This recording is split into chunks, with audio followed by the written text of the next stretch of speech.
괴로운 고뇌, 번뇌 속에서 벗어나면은 죽을 것 같은 생각을 하는 거예요.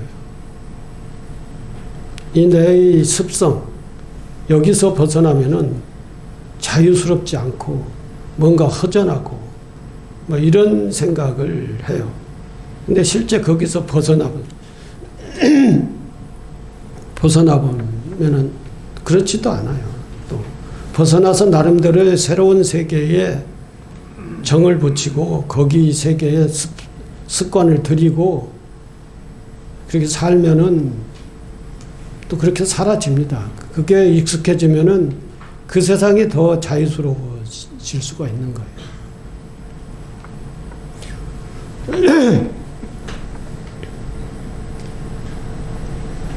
새해 기도는 행복의 첫 단추를 끼우는 겁니다. 예로부터 우리나라는 정월 초하루부터 사흘 동안 아니면은 1회나 보통 보름 동안 또는 3, 7일 동안은 몸과 마음을 깨끗이 하고 정성을 기울여서 정초 기도를 했습니다. 불교가 이 땅에 들어오기 전에도 우리 선조들은 그렇게 기도를 했어요. 그때 기도하는 방식인 그때의 방식대로 했던 것이죠. 우리 할머니들이 그 뒷뜰 장독 위에 정한수 떠놓고 기도를 하지 않습니까? 그런 방식으로 하든지 아니면은 선앙당에 가서 기도를 하든지 아니면은 저 산봉우리 위에 바위 밑에서 기도를 하든지 그때는 그때의 시대에 맞게라고 받아는 그때 시대에 최상의 정성을 들일 수 있는 방식으로 기도를 했어요. 불교가 들어오고 난 이후에는 이제 고려시대라고 할까요? 그때부터는 이제 불교의 방식으로 법당에 와서 부처님께 애경을 하고 신장단에 신장을 모시고 영단에 조상을 모시고 이렇게 해서 조상의 차례 제사를 지내고 조상님께 기도를 했죠. 부처님께 기도하고 신종 기도도 하고 이렇게 이런 방식으로 기도를 했단 말이죠. 앞으로 시대가 변화가 되면은 어떻게 또 변화가 될지는 모르겠어요. 기도 방식이.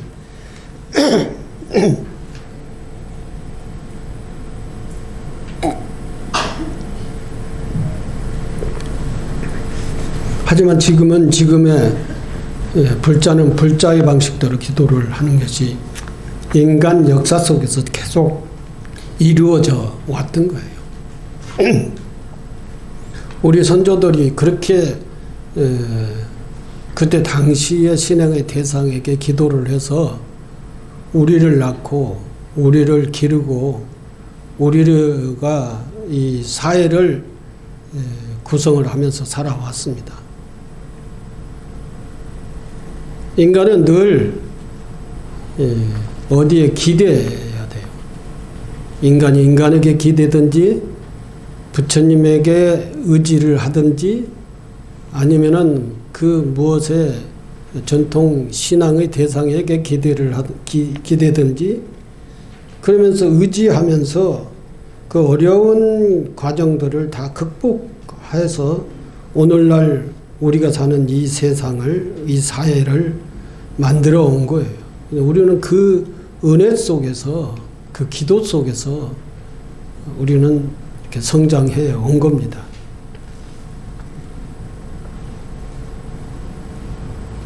새해 기도는 행복의 첫 단추를 끼우는 기도다는 것이죠. 새해부터 우리나라는 정월 초하루부터 일정 기간 동안에 그 시대의 형식에 맞게끔 정초 기도를 해왔었다는 것이죠. 지금도 하고 있고 앞으로도 그렇게 할 거예요. 자기 자식을 위해서 기도를 했고 또 부모님을 위해서 기도를 했고 가정을 위해서 기도를 했고 사업을 한 사람들은 사업의 확장과 성취가 되기 위해서 기도를 했고요. 나라를 위해서도 기도를 그렇게 했습니다. 안 한 때가 없었습니다. 기도의 그 목적이 뭐냐라고에 따라서 다 기도의 형식과 규모가 달라졌을 뿐이에요. 새해에는 늘 그렇게 기도를 했습니다. 옛날에 저희들은 우리 불자들이 건물을 지으면은 건물 그 기초공사 시작을 할 때에 그때 가서도 기도를 했어요. 그리고 건물을 다 지어놓고 난 다음에 건물을 완공했을 때도 저희 스님들을 초청을 해서 거기서 기도를 했어요. 그리고 그 다음에 건물에 무슨 사업을 한다든가 사업에 사무실을 차린다든가 아니면은 그 건물에 누가 새가 들어온다든가 이렇게 할 때도 오픈 이제 개원이라고 하는 것이죠. 그런 기도를 했어요. 기도 속에서 우리가 자라왔고 우리 가정이 평화스러웠고 우리 사회가 이렇게 발전되어 왔고 그리고 기도 속에서 우리 각종 사업들이 그렇게 안정하게 성취되고 발전되고 그렇게 해왔었다는 것입니다.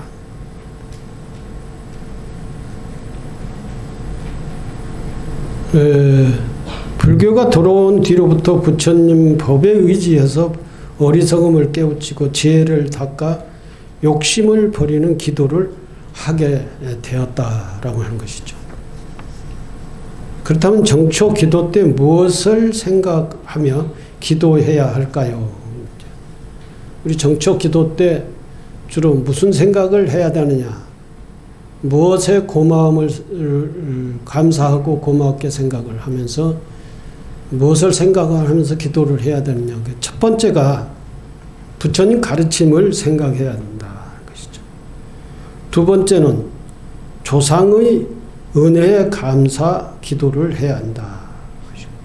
세 번째는 일체 중생의 은혜에 감사 기도를 해야 된다. 그리고 마지막으로는 만 중생의 은혜 위에 내 삶이 유지되고 있다는 것을 생각을 해야 된다는 것이죠. 첫째, 부처님 가르침을 생각해야 합니다. 새해를 시작하면서 부처님의 가르침을 간절하게 생각을 하면서 기도하는 마음을 가져야 한다는 것이죠. 우리 불자들은 무엇보다도 부처님의 가르침 속에서 성장을 하고 모든 일들을 성취를 하고 그 부처님 가르침 속에서 우리는 평화로워져야 됩니다. 먼저 부처님께 그리고 부처님의 가르침과 부처님 가르침을 따르는 승가에 기이하는 불법성 삼보에게 기이해야 하는 것이죠. 모든 기도 의식 속에는 불법성 삼보에 기이하는 내용이 다 들어 있습니다. 우리는 불법을 모르고 어리석게 살았기 때문에 갖가지 인생의 고통을 스스로 자초하면서 살아왔습니다. 탐진치 어리석은 생각에 의해 우리는 어리석게 살아왔었다는 거죠. 부처님 법에 기이한다는 것은 자신의 어리석음을 버리고 마음을 맑고 밝게 가지고 재앙을 미연에 방지하겠다는 것입니다. 이미 지은 인연의 가부는 기꺼이 받아들이되 다시는 이런 재앙을 자초할 어떠한 인연도 짓지 말아야 하겠다는 서원을 세워야 된다는 것이죠. 우리는 어리석은 생각으로서의 업을 지어서 과보를 받으며 고통스럽게 살아오는 그러한 과정들이 많이 있습니다. 깨끗하고 청정하고 맑고 바르게 사는 면은 우리에게는 어떤 그런 과부가 이제 고통스러운 과부가 주어지지 않는다 그랬어요. 부처님의 가르침이 늘 그것이 중심이죠. 그래서 늘 맑고 청정하게 사는 방식이 바로 지혜스럽고 자비스럽게 사는 거예요. 그것이 구체적으로 뭘로 표현되느냐면은 지계생활을 하라. 지계생활. 계율을 잘 지켜라.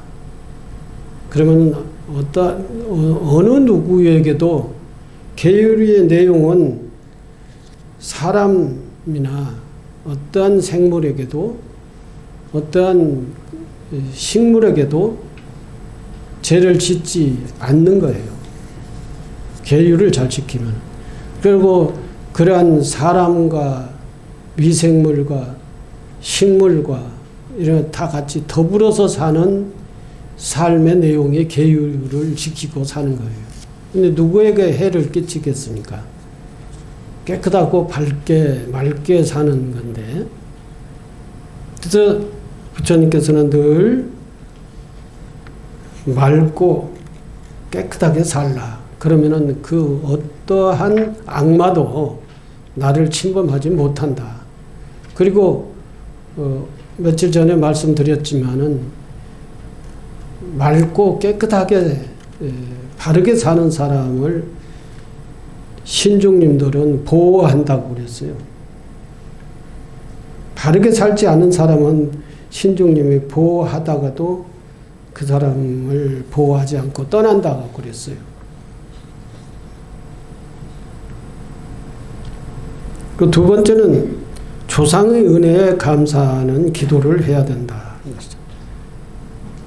첫 번째가 부처님 가르침을 생각하고 부처님 가르침대로 살아야 되고, 두 번째가 조상의 은혜에 감사해야 된다. 우리는 은혜에 감사할 줄 아는 것이 매우 중요합니다.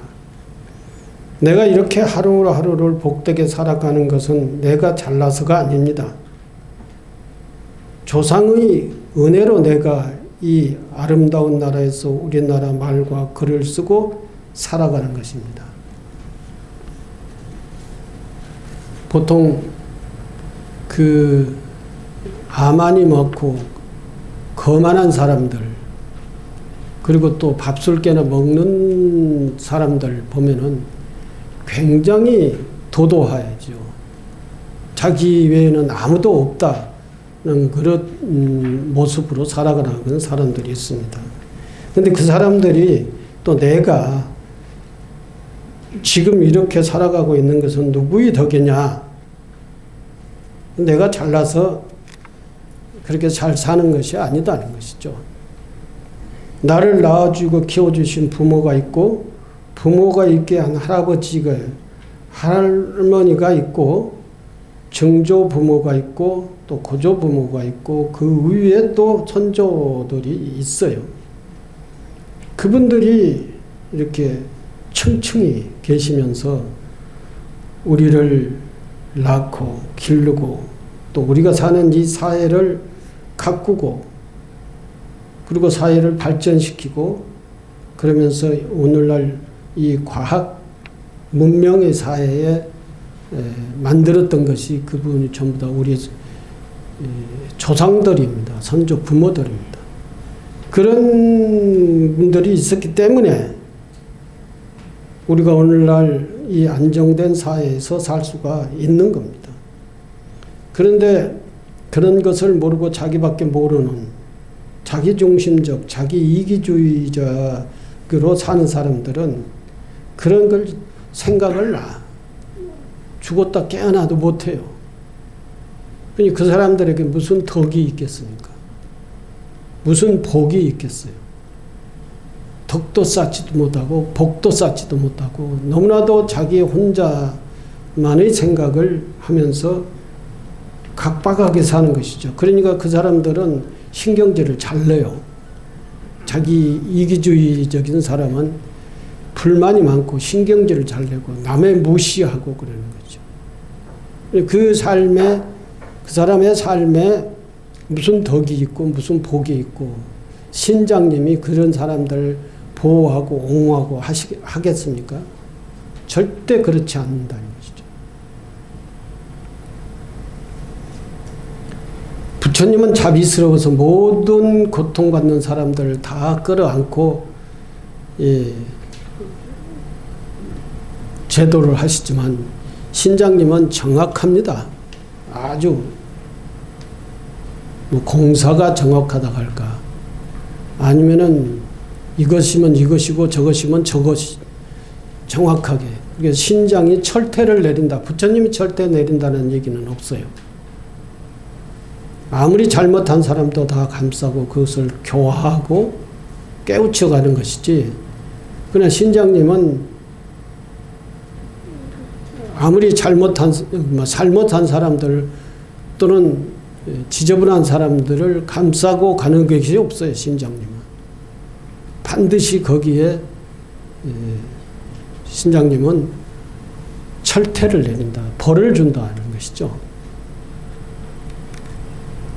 그렇기 때문에 조상의 은혜에 감사할 줄 아는 사람이 자비도 있고 복도 있고 덕도 쌓을 줄 알아요. 그렇지 않으면은 그런 수가 없어요. 자기만 아는 이기주의자는 그런 것을 쌓아갈 수가 없습니다. 이러한 뜻으로 애부터 조상에게 차를 올린다 해서 명절 때 차례를 지내고 조상의 은혜에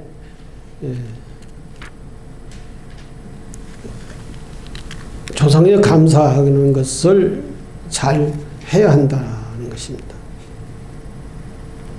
더불어 내 조상뿐 아니라 우리 민족의 조상, 우리나라가 갖고 온 선조들께 은혜에 감사를 드려야 한다는 것이죠. 한번 우리 역사를 추적해서 올라가 보면은 우리 민족의 신앙으로서의 민족의 첫 시조인 한나라의 환인과 배달나라의 환웅, 조선나라의 당군과 부여의 해모수, 고려의 주몽, 백제의 온조, 신라의 박역거세, 가야의 김수로왕 등 역대 왕조의 시조들과 오늘날까지 우리나라를 지키기 위해 애쓰신 수많은 애국 열사, 우리나라를 지키기 위해서 목숨을 바쳐서 나라를 지켜왔던 사람들이 있잖아요. 그럼 전부 다 옛날 군사, 요즘의 군대 뭐 이런 사람들이 있지 않습니까? 오늘날까지 이르기까지 우리나라를 지키기 위해 쓰신 수많은 애국 열사와 나라의 독립을 위해 목숨을 바친 수많은 독립운동가가 있고 민주주의를 실현하는데 희생한 수많은 민주열사들에게 감사의 예를 올려야 한다. 우리 선조라고 하는 것이 바로 이런 사람들부터 출발해서 우리 사회를 안정되고 평화롭게 보호해서 목숨 바친 이런 사람들이 있잖아요. 이런 사람들에게 감사를 할 줄 알아야 된다는 것이죠. 우리가 차례를 지내는데도 우리 차례를 지내는데 의식 속에 그 축원 속에 다 이러한 내용이 있어요. 모든 영가, 우리 금강정사의 법당 안에 위패를 모셔놓는 그런 영가를 비롯해서 모든 영가이죠. 그래서 이국절사, 충의장렬 뭐 이런 그 개국 이래에 개국을 하신 그러한 분들, 우리의 민족의 시조 이런 분들을 다 존중하고 예를 드리고 차례를 드리고 그런 사람들 생각을 할 줄 알아야 된다는 것이죠. 고마움을 알아야 된다. 그냥 그분들은 이 나라를 지키기 위해서 목숨을 바친 분들이에요. 이 나라를 왜 지키기 위해서 목숨 바냐? 우리 후대들이 평화롭게 살게 하기 위해서 그러는 것이죠. 그리고 나라를 지키기 위해서 국방의 의무를 다 하는 사람도 있지만, 근데 우리나라의 발전을 위해서, 경제적 발전을 위해서 산업 전선에 나가 열심히 연구하고 개발하고 수출하고 하면서 외자를 벌어들이는 그런 사람들도 있잖아요. 그런 사람들도 다 우리는 지금에 와가지고 이 경제 규모가 이렇게 커질 수 있었던 것은 밤낮 없이 일을 하고 하면서 이 수출을 해서 외자를 벌어들여 왔다는 것이죠. 그래서 우리가 풍요롭게 살 수 있어요. 우리나라는 나라도 똥덩어리도 적고 또 지하 자원도 없어요. 뭘 팔아서 먹을 수가 있겠어요? 우리 기술력, 우리가 생산해내는 제품들, 다른 나라보다도 품질이 더 좋게 만들어서 수출을 해서 돈을 벌여와서 우리의 국가의 경제 규모를 성장시켜 놓는 그런 사람도 군인이 나라 지키는 것 못지않게 우리나라 발전을 위해서 헌신을 다 한 사람들이에요. 그 산업 전선에서 일을 하다가 병들어 죽는 사람도 있고요. 그 산업 전선에서 일을 하다가 자기의 수명을 다 하지 못하고 죽은 사람들이 얼마나 많습니까? 사고로도 죽기도 하고 병들어 죽기도 하고. 이런 사람들이 우리 사회를 갖고 나가는 사람들이었다는 것이죠. 이 사람들이 옛날 사람이고 이게 죽어 없어졌기 때문에 이제 우리 머릿속에서 다 지워? 그것은 짐승들이나 하는 일이지 인간으로서는 그렇게 하면은 안 된다는 것이죠.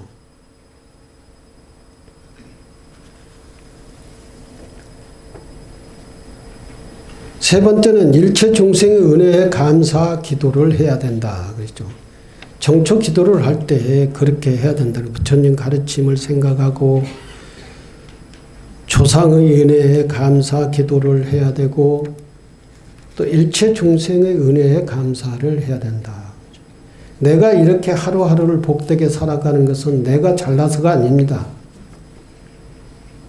내가 먹는 밥은 헤아릴 수 없이 많은 사람들이 흘린 땀의 결과고, 내가 입은 옷 하나에도 수많은 사람들이 노고가 들어가 있고, 내가 타고 다니는 차에도 많은 사람들이 노동이 담겨 있습니다. 더 나아가서 모든 동식물뿐만 아니라 햇빛, 공기, 물, 땅, 우주, 삼라, 만상 어느 것 하나 내 삶과 연관되지 않는 것이 없습니다.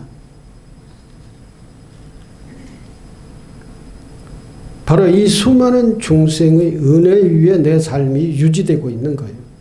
그러한 수많은 생명들이 없으면은 내 삶이 유지될 수가 있겠어요? 구체적으로 하나씩 생각을 해보면은 모든 기어다니는 미생물도 내 생명과 연관이 있는 거예요. 미생물, 동물, 생물 이런 것들이 없으면은 인간이 살아갈 수가 있습니까? 살아갈 수가 없습니다. 이런 것들에게 감사할 줄 알아야 되고요. 그것이 곧 나의 생명과 직결되어 있기 때문에 그러는 것이죠. 내 몸의 세포 하나하나가 독립된 존재가 아니듯이 내 몸은 지구뿐 아니라 우주 모든 것들과 하나로 연결되어 그 은혜 위에서 내 생명이 존재하는 거고 내 삶이 유지되고 있는 겁니다. 인구가 줄어든다고 하니까 우리 미래 경제가 굉장히 위태롭다 이렇게 얘기하잖아요. 사람이 이렇게 같이 동시대에서 한 사회에서 살고 있는 것 자체가 우리에게 감사한 거예요. 그 사람하고 나하고는 뭐 왼수 관계라고 하더라도 그 사람이 하는 사회에서 하는 역할이 있어요. 그것이 나에게 직접적인 연관이 없다 하더라도 나의 삶과 간접적 이기적인 몇 단계를 통해서 나의 삶에 사는 데 있어서 우리 사회를 구성하는 데 있어서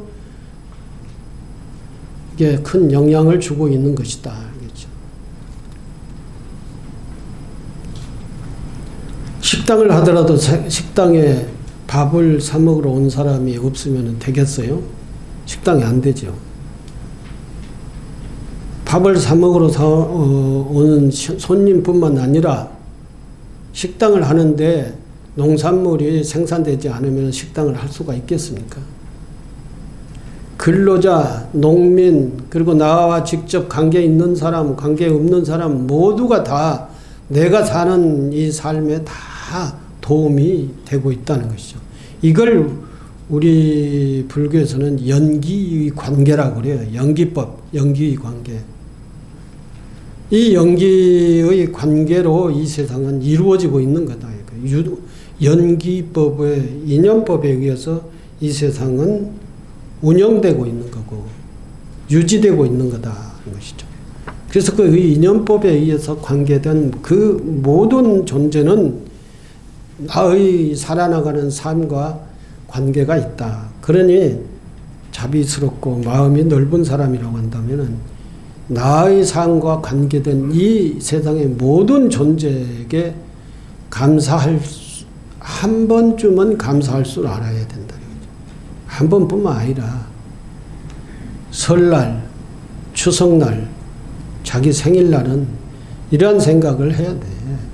조상에 대한 모든 생명들에 대한 그리고 동시대에 살아가는 모든 생명과 그 사람들에 대한 고마움을 느낄 수 있어야 돼. 느끼기가 아니라 고마운 마음을 그 사람, 그 모든 생명들에게 보낼 수 있어야 돼. 그래야 덕이 쌓이는 거예요. 덕이. 자기만 알고 그거 뭐 뭐라고 합니까? 자기만 아는 사람을.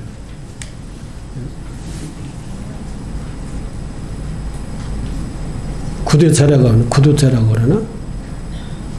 구두쇠 같이 자기만 알고 다른 사람 다 옆에만 와도 그냥 다 끊어내고 싫어하고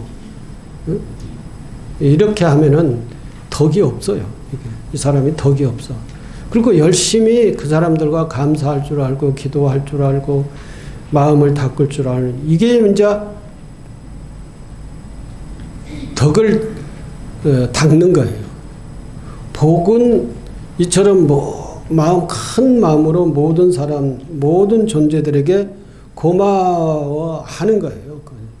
나도 그 모든 존재들과 관계에 있어서 내가 사는 내 삶이 그 모든 존재들에게 큰 역할을 하는 거예요. 내 삶 자체가. 서로가 주고받는 거죠. 다시 정리해서 말씀드리면은 정초 기도 때는 부처님 가르침을 생각을 하고 부처님 가르침이 뭔지 잘 생각을 해야 한다. 그리고 조상의 은혜에 감사하는 기도를 할 줄 알아야 된다. 그리고 세 번째는 일체 중생의 은혜에 감사하고 거기에 기도를 할 줄 알아야 된다. 일체 중생. 일체 중생이라는 건 인간을 비롯한 미생물, 동물, 식물, 생명을 가지고 있는 모든 존재를 중생이라고 그럽니다. 이 중생들이 살아있기 때문에 내가 살아갈 수 있는 거예요. 이러한 모든 일체 중생들이 살아있지 않으면은 내가 이 세상에 태어나봐야 살 수가 없어요.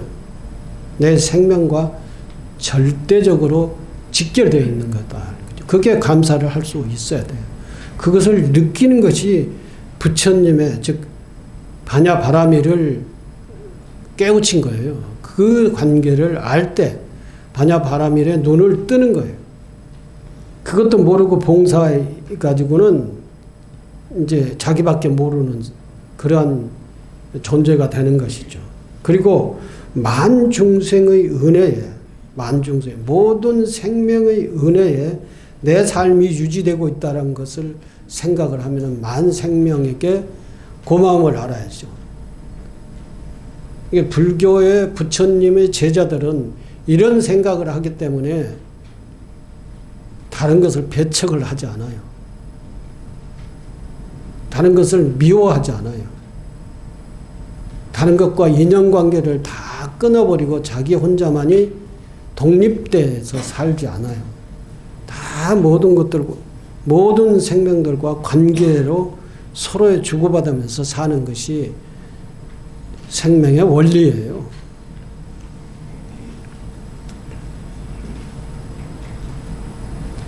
만중생의 은혜 위에 내 삶이 유지되고 있습니다. 사람이 어디서 지면은 이러한 만중생의 은혜를 잊고 화내고 짜증내고 미워하고 남을 괴롭히고 해치는데 에너지를 쓰게 됩니다. 신경질 잘 내고 다른 사람을 싫어하고 다른 사람이 조금만 자기를 하면은 바로 욕하고 막 이런 사람들이 있잖아요. 스스로 어리석어 자신을 해치고 하늘을 원망하고 사주팔자를 탓하고 전생을 탓하고 조상을 탓하고 남을 탓하며 이렇게 살아가는 사람들 있죠. 이렇게 어리석은 인생을 살지 않으려면 모든 것이 다 내가 짓고 받는 것이라는 진리를 깨닫고 자기 생각에 사로잡히면서 벗어나야 된다. 그랬죠. 그래야 내 삶이 나날이 새해 새날 새로운 삶이 될 수가 있는 것이다. 하는 것입니다. 앞으로 큰 마음을 가지고 살아나갈 수 있는 그런 사람이 될 수 있도록 열심히 기도하십시다. 감사합니다.